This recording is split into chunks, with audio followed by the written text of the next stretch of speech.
மத்தேயு 10:32 மனுஷர் முன்பாக என்னை அறிக்கை பண்ணுகிறவன் எவனோ அவனை நானும் பரலோகத்தில் இருக்கிற என் பிதாவின் முன்பாக அறிக்கை பண்ணுவேன். அதாவது இப்போ உங்களுக்கு புரிகிற மாதிரி ஒரு எக்ஸாம்பிள் சொல்லட்டுமா ஆண்டி? இப்போ நீங்கள் ஸ்கூலுக்கு போகிறீங்க, ஒரு எக்ஸாம்பிள் தான் சொல்கிறேன். நீங்கள் ஸ்கூலுக்கு போகிறீங்க, உங்களுக்கு தெரிஞ்ச ஒரு ஃப்ரெண்டு, நீங்கள் 2 பேரும் நடந்து போயிட்டே கிரவுண்டில் நடந்து போயிட்டே இருக்கும்பொழுது ஒரு 2 இங்கு பென் வந்து கிடைக்குது.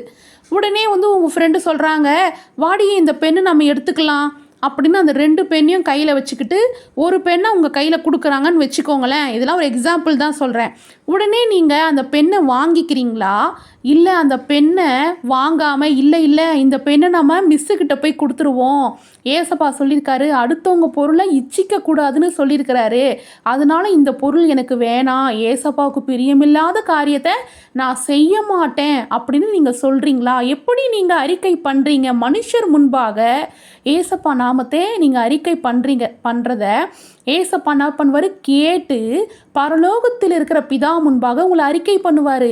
என் மக வந்து அந்த பெண்ணை கூட அவள் எடுத்துக்காம ஏசப்பாவுக்கு இது பிரியம் இல்லைன்னு சொன்னா அப்படின்னு ஏசப்பா என்ன பண்ணுவார்? உங்கள் நாமத்தை வந்து பெருமைப்படுத்தி பிதா முன்பாக பேசுவார். இதே நீங்கள் அந்த பொருளை எடுத்துக்கிட்டிங்கன்னா ஏசப்பா கஷ்டப்படுவார். எப்படி பிதா முன்பாக அவர் பேசுவார்? உங்களை பற்றி சொல்லுவார். உங்களை பற்றி சொல்கிறதுக்கு அவர் வெட்கப்படணுமா இல்லை சந்தோஷப்படணுமா?